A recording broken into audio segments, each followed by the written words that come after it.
passe super. L'artiste, super, encore un but sensationnel.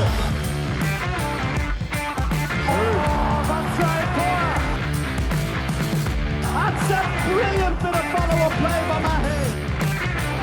Oh my goodness me, what a shot. Sagosen setter det hen! Han setter den! Vi i semifinale igjen! Hello everybody and welcome to the Uniformed Handball Hour, and for the first time ever, it's just myself, Brian Campion, and Alex Kulesh. The Godfather, the Big Daddy, Kevin De Bruyne, Ed Sheeran, whatever you want to call him, Chris O'Reilly is not with us today, so it basically feels like for us that our parents are gone away for the weekend and we can do whatever we want. Can do whatever we want, but also kind of don't know what to do. Feel very lost now, Chris. we could talk about whatever we want. Did you watch the football at the weekend? It was class, wasn't it? Yeah, what other sports can we talk about? The NBA playoffs are on. That's unbelievable freedom at the moment. No, but you were probably watching what seemed to be like, and I, stupidly enough, couldn't get my link working and only got it working for the last few minutes of the Polish War, or the Holy War, excuse me, and the season decider between Kielce and Wisla Plock. And just from going on what people were saying on Twitter, people were losing their minds about how good of a game it was. And I think it was kind of set up within the first 35 seconds when Miroslav Terzic got a red card straight away, just to set the tone for the rest of the game. Yeah, well, I was expecting to spend this podcast talking about the Champions League quarterfinals that we just saw. Maybe a bit of a preview of that Final Four. We have the European League Final Four coming up this weekend as well. You know, all these big games, but my mind has been completely blown tonight by watching that game between Kielce and Wisla Plock. And don't worry, we will talk about Champions League and European League later in this podcast, but I am still overwhelmed by the intensity of that game. It was set up as perfectly as you can, with both teams having a perfect season, except for Kielce beating Wisla Plock by 1 goal earlier in the season. So both teams have won every other game in the Polish league, which meant that at home, Wisla Plock had to win by 2 goals to clinch the Polish Championship, clinch a place in the Champions League, you know, something they haven't done for quite a while now. And after 35 seconds, that seemed to be out the window when Terzic got a red card. It was 1 of 5 red cards in the game. And you have to say that it wasn't the referees having a field day or anything. The intensity of the game was just insane, and I think the players were just too hyped up. Pretty much all of the red cards were for tackles to the face. Most of them completely justified. One slightly dodgy one for Wisla Plock, their third one of the half. And the last, it was the second red card of the day, was for a penalty straight to the face of Andy Wolf. Which, again, I'm still not clear on the rules. We always talk about it, how if it is a shot in the face, is it or is it not a red card? But I think is the rule that during a penalty, it is a red card? Is that the only situation? I think so, yeah. I think from open play, we were always saying that it should automatically be, but it's actually, I think that's not the rule. But from a penalty, yeah, I think so. Yeah, so it was a clear shot in the face, which seemed to just revitalize Andy Wolf, who had one of the most incredible performances I have ever seen from him, from any goalkeeper really. He had 20 saves throughout the game, including 6 penalties. So the game in the end finished 20-20, meaning that Kielce are the Superliga champions for 2022. But it didn't come without its ups and downs. Wisla Plock were really in control of the game despite their 3 red cards in the first half. They went in 12-10. They then stretched the lead up to 5 goals at one stage in the second half, and it really felt like Kielce were falling apart. Wisla Plock had all of the momentum, and then they scored 3 goals in the last 12 minutes. Allowing Kielce to come back, missing 6 penalties. Wisła Płock are going to be absolutely kicking themselves, missing 6 penalties. The game was just on fire. The arena was on fire. And Kielce are champions, but Wisła Płock put up an insane fight. Yeah, it's incredible because I was watching it following it on the ticker and looking at how like Płock were leading for the whole first half and then into the second half. And I was thinking, God, this is going to be such a boost for them going into the European League, thinking about what we were going to talk about later for the European League.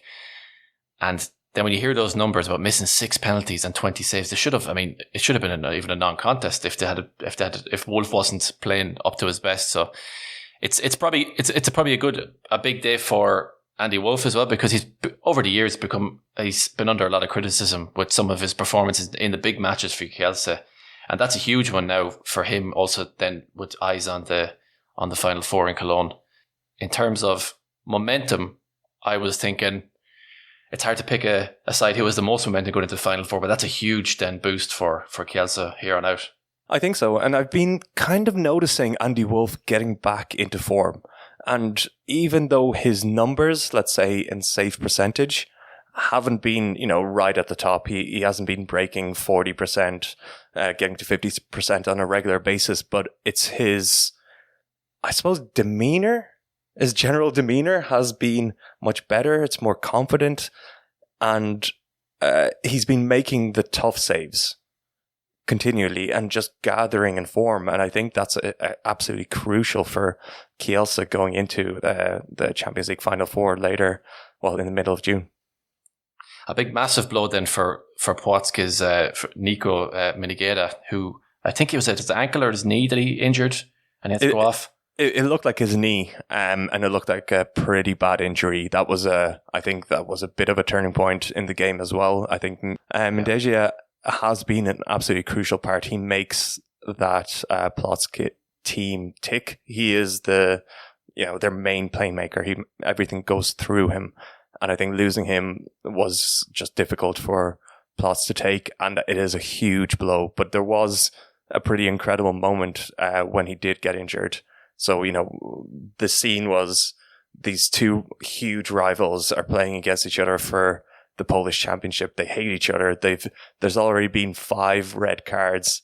The passion in the game is insane. But when Minigeda got injured, Artem Karalek for Kielce carried the injured player off together with Abel Sergio from Plots. So together they lifted the injured player and carried him off the pitch, showcasing the kind of sportsmanship that, handball is proud of. But I think it truly is a moment that we as handball fans should be proud of, and them as players. Watching Nico Minigeda, whose name I never heard out loud before, but yeah, watching him in the European League over the whole season as well. I mean, he's often the central point of the Płock attack. He's not really a goal machine, but in terms of assists and just dictating the play, I think he's absolutely crucial. And he kind of gives a certain calmness to the Płock attack.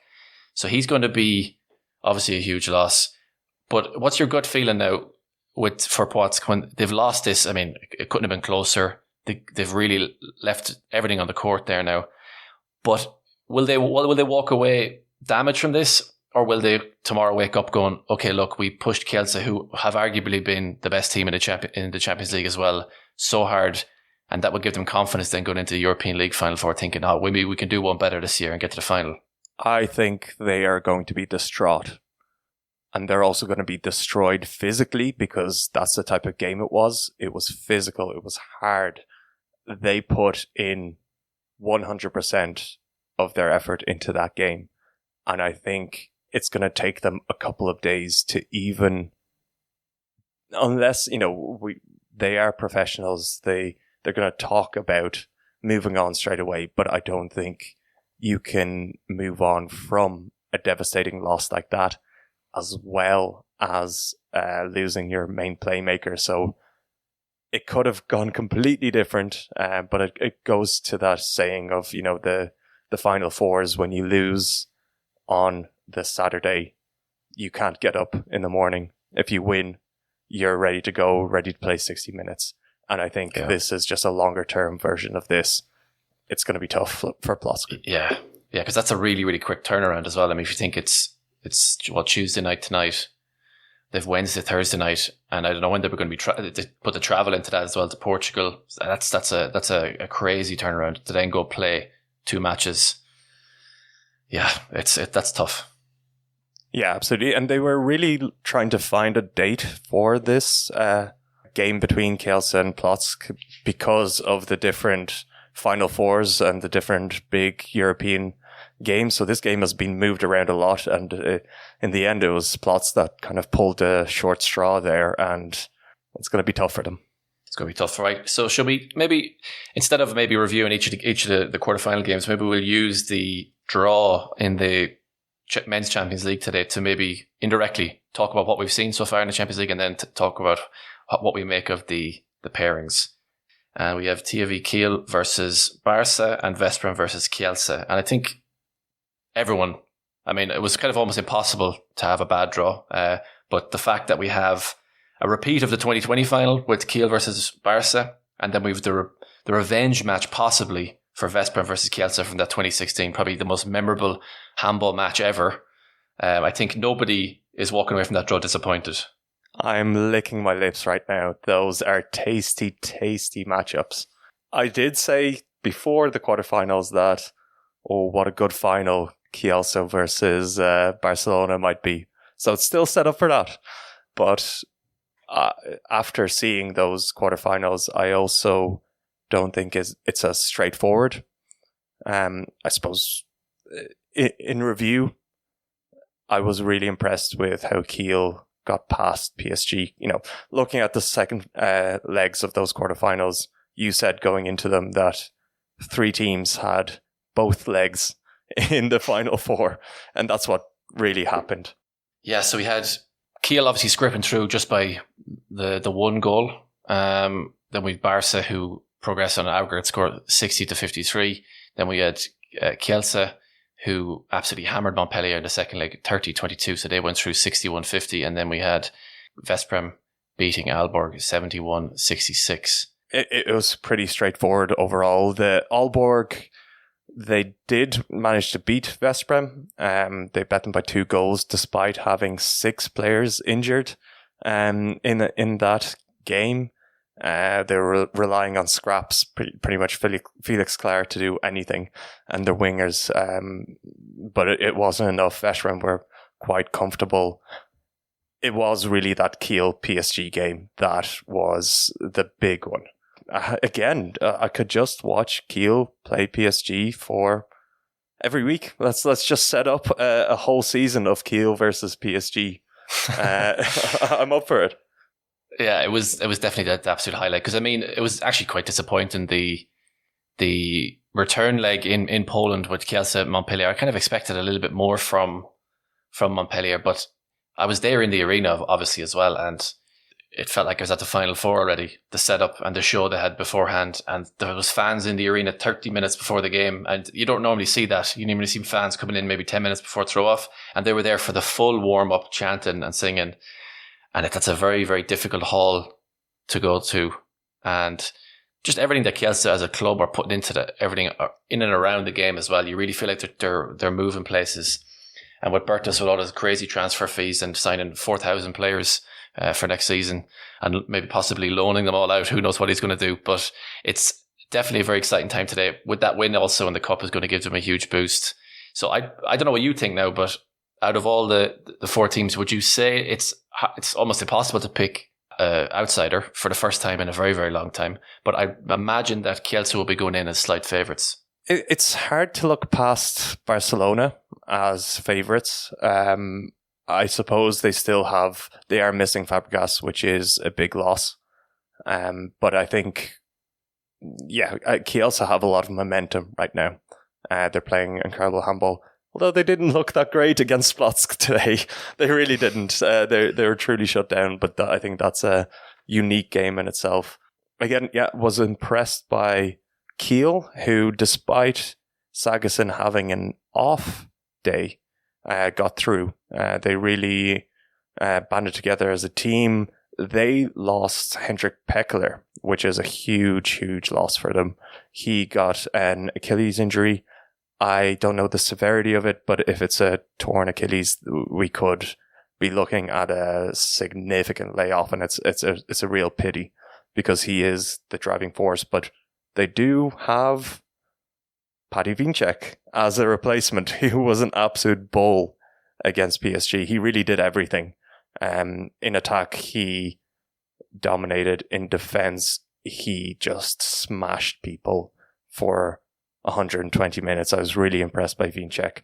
And in the end, it was interesting. We were talking about in the first leg about how EHF was kind of changing things around and changing things tactically, and none of it really worked. And we were asking if it's too much. He stuck to 6-0 defense for 50 minutes in the game. And that really shut down Luke Steins, who had a stinker. He really did. In the first half, he got 0 goals, one assist. In the second half, I think he got 1 goal and another assist.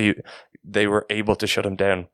But then in the last 10 minutes, EHF goes, okay, we'll give him a little razzle-dazzle. We'll switch to a 3-2-1 defense and almost let PSG back in. But in the end, it came down to Stefan Weinhold, who just steps up when you need him. He kind of disappears. Sometimes you forget that he's still playing at Kiel. Like he's always there. He's part of the furniture, but when you need a goal in the last minutes, he'll step up. So that's what he did, and it sealed a big win for Kiel. And as I was starting this sentence or paragraph, I was going to say that I'm impressed by Kiel, and I think they should be in that favourite rank. But then I forgot about Pekler and the loss to them. So I have no idea. Yeah, it's definitely not easy. So I think you're going to retire the whole idea of EHF as a bottler, as a coach then, given that he almost bottled it switching to 3-2-1 defence, but in the end they got the job done against Paris. Well, EHF tried his best to lose against PSG. He really, really tried his best. It does help when you have a fantastic team, but no, of course, I've eaten my words on EHF before, so I support him as a top coach. If we talk about maybe Barca for a minute, obviously they have Mem, who's like the star of the show. We it's like we're sound like a broken record at this stage when we talk about it, but we talk about winning Final Fours. You're going to need a good keeper performance, and of course, Pérez de Vargas has been pretty incredible all season. But it kind of feels like he's the only keeper. I know they do have that Argentinian, but who never seems to play, basically. Do you think it's a slight risk when you go to a Final Four that Pérez de Vargas might have an off half even, and all of a sudden then you might find yourself out of the Final Four? I think that's a good point. It's been kind of like Barcelona raising their level when Pérez de Vargas raises their level in those top games. So being that reliant on the one goalkeeper is a risk. Interestingly enough, we have a Final Four where it's basically 3 very clear first choice goalkeepers in Pérez de Vargas, Andy Wolf, who plays 60 minutes, and Nicolas Andin, who is, quite a bit ahead of Dario Krinstedt for Kiel. And then for Veszprém, that's where the big duo is. We have Corrales and Chupara. Corrales has been the number 1 goalkeeper, but Chupara is able to step in. So that could be, when we're talking about Final Fours, having that goalkeeper pairing might be a bit of a trump card for Veszprém. Yeah, because it was been all Rodrigo basically in the Champions League recently, but then Chupara then in the Hungarian Cup basically won it for them. So that is, it's a good point. They have probably the best or the probably most in-form duo going into the Final Four, so they have a lot to call upon. I think I just really like I've been going to Veszprém games for years now, and I do sort of get a very different vibe of this Veszprém thing. I think one is thing I do feel like they're not putting as much pressure on themselves from everything just you're hearing in and around the club, and when you talk to some of the players before the game, there's just not as much expectation. And I think they said it before the season that this was the first season they weren't aiming to get to the Final Four, and now they have. They've already, I think, probably overachieved in terms of their own personal goals within the team. So that's always going into a Final Four. with that in mind, I think is always a positive looking at past results when we've seen so many underdogs lifting the trophy in the end. And I think Illich has done a lot better than I think a lot of people expected. And I think he's gained the respect of some of the players, like maybe like Nenadic, who has been a bit of a wild card, but it turned into an absolute gem for them.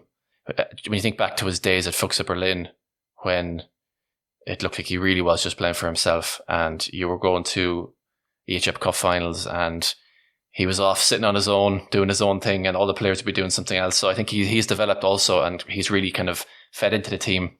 So I'm just personally really excited what this Veszprem team can do, because going into the Aalborg game, they themselves were saying, we don't fancy it too much. We don't really do too well against the Scandinavian style. But that first leg in the quarterfinals was just absolutely incredible. I'm not sure if they turned off the air conditioning on purpose just so they could sweat out the Scandinavians, but it seemed to work in some regard. And yeah, so I'm just generally quite excited about this. I don't know how you feel about this Veszprem side. Absolutely. I like their unity, but I think we will probably leave the Champions League final for preview for another episode where we'll go into a bit more depth. The last point that I do want to mention is the preparation. So the Champions League Final Four has been moved by a couple of weeks in the calendar, so it will be between the 17th and 19th of June. And that means there's a lot more games to play for a lot of these teams. The difference is that Kiel are going to be fighting for their Champions League lives in the Bundesliga. Veszprem are going to have some huge games against Szeged in the league finals. And then Kielce just won the league, so they can pretty much play their under-18s team until then. And Barcelona have already started playing their under-18s team in the Spanish league because they've wrapped that up. So I think that's one thing that may influence the preparations going into that Final Four. But probably a more pressing Final Four to discuss is the European League Final Four, which is going to take place this weekend. Yeah, so we have Magdeburg versus Nexe in the first semi-final, and then we have Płock versus Benfica. And I think probably unlike the Champions League, I think here we do have a very, very clear favourite with the reigning champions SC Magdeburg looking to retain their European League title. And we have, of course, Nexe, their opponents, who are the first Croatian side to ever have made it to a final tournament. So there's going to be a lot of support from Croatia coming their way. And then, of course, Płock, who made it to the Final Four, or the EHF Finals last season. And they'll be looking to do one better after their massive disappointment today against Kielce. And then Benfica, of course, are going to be the hosts. So it's a very interesting mix there, especially when you add in Benfica as hosts. It's going to be a raucous atmosphere, I'd imagine. And it's just an interesting mix of teams. And for the first time in a very long time, with only one German team, which kind of, I think, spices things up a bit. It definitely spices things up, and it is one German team, but what a German team it is. Potentially the most informed team in world handball, who look like they have all but sealed the Bundesliga title and a place in the Champions League next year. They're going to be hot favourites.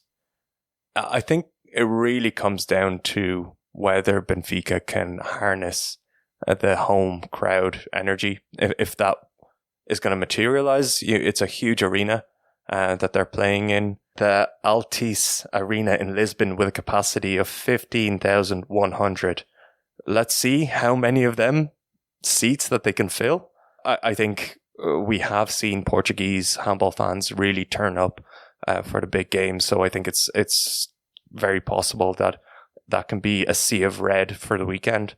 I'm sure plenty of German fans from Magdeburg fancy a trip to Lisbon coming into the summer as well. So plenty of them to be in that arena, and it's not too far away for the Croatian fans.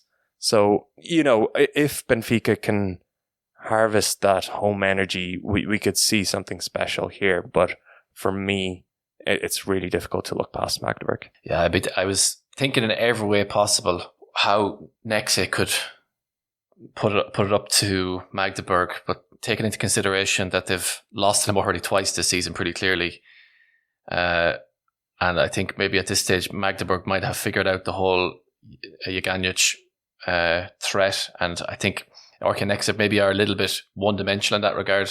They do have a lot of fight in them, and I think they probably feel like maybe they've kind of achieved a lot already by getting to the semi-finals. So unfortunately, it might be the end of the road there for them in that semi. But I think they should make a game of it. But I still could imagine Magdeburg winning by 4 or 5 in the end. Whereas the other game, Benfica Płock, before this holy war today, I was actually fancying Płock, but going on what you said there and going on what I've seen during the game, I think it's going to be tough on them. It's especially with losing their playmaker Nico Mingeja. I think that's a really, really big loss for them, and then just the wear and tear of that whole encounter. Apart from Terzic, of course, who will be fresh as a daisy in defence there. I haven't played 35 seconds. But that'll be tough for them. So if I was to pick a final, I probably would say it will be Magdeburg Benfica, which should be a good final as well. So I'll be looking forward to that. Yeah, I agree with you. I've been so impressed by Wisła Płock this year, and I saw them as a real challenger to Magdeburg in this Final Four. But yeah, I just don't see how, as human beings, they can recover in time to play 2 intense games in a Final Four. It's physically impossible. Just one more point on Nexa. They just lost the hidden derby in Croatia. Did you hear that? Against Zagreb. Yeah, so for some weird reason, Zagreb and Nexa were playing the Croatian Cup final pretty much behind closed doors. So there was 700 fans allowed in the arena, but there was no TV coverage. So the match was not recorded at all, which is pretty insane for times of today, where probably the Irish League gets every handball match recorded or posted live on Facebook. None of that was happening between the 2 biggest teams in Croatia, a real hotbed of handball, which is completely strange. It did raise a few eyebrows. People were wondering, what's going on here? Is there something dodgy going on? I think in essence, what happened was the TV rights holder in Croatia wasn't interested in the game, and then they blocked everything. So very strange, but in that game it was Zagreb who came out on top 31-27. So that's probably a knock on Nexa's attitude as well. And if they're losing to Zagreb at all, I just don't see them beating Magdeburg. Yeah, I mean that was only leg 1 in fairness, so they do have a chance to pull it back in the second leg. But yeah, I do agree. I can't see them doing a whole lot. Maybe a good 30 minutes against Magdeburg, but I think then just Magdeburg just have so much in every position as well to offer. Unfortunately, I don't see that. I am looking forward to seeing Djordjic. I think he's been a bit of people have been sleeping on him a bit all season. I mean, he's putting up absolutely incredible numbers, but maybe because he goes under the radar by playing his handball in Portugal, but he's on like 90 goals so far this season, which is absolutely bonkers. He should be a joy to watch because he's always quite reliable. Also, just with Benfica sticking to our theme, they seem to have thrown away their chances of winning the Portuguese league. It kind of all makes sense, right? These teams who are really the second best team in their league, all combining, except for Magdeburg, who seem to be the ones that are breaking through. So maybe that's an omen for this Final Four. But give us a few predictions here. So you're thinking in the match between Benfica and Wisła Płock? I think it'll be maybe a 3-goal win for Benfica. I think Płock, even despite all their troubles, I think they'll put up a good match. And I think Benfica maybe +3, and then Magdeburg maybe +5, and then we'll go for the final, maybe a +2 win for Magdeburg, because I think a final's a final still. I think Benfica, if they have the home support, will make an incredible game of it. So I'll say maybe just a 2-goal win for Magdeburg, and maybe your MVP, maybe Damgaard. He has seemed to be playing pretty well in the European League recently, so maybe go for Damgaard. Green would be an easy one to go for, but yeah, I think he was last year, wasn't he? Potentially. Remember? Yes. Chris will just cut that out if that's wrong. What are your predictions? I'm pretty close to you, except I'm calling a one goal game in the final between Benfica and Magdeburg. I think we've seen Magdeburg not struggle, but seem a bit vulnerable in the European League this season. They haven't really been the dominant force that you would think they are. So I think it's going to be a really, really tight game. But I think at the end of the day, they just have the better players, the better squad, and look like champions elect. But I'm happy to be proven wrong. Yeah, it says a lot when you're saying they're not that up to form and they haven't even lost a game in the European League. They've only drawn 2, so that's saying a lot about your standards you're setting for them this season. But yeah, I do know what you mean. Not totally infallible. Okay, shall we leave it there? So we will have a full preview of the women's Final Four, which is coming up in Budapest next weekend from the 3rd until the 5th of May. We'll give you full coverage there, and of course, then we'll also be giving you full coverage then, with including a big preview of the men's Final Four in Cologne from around the 16th till the 19th. But that's all for today. We hope you enjoyed it. We'll see you next time. Hopefully we'll have Daddy Podcast back, Chris O'Reilly. We'll see you next time.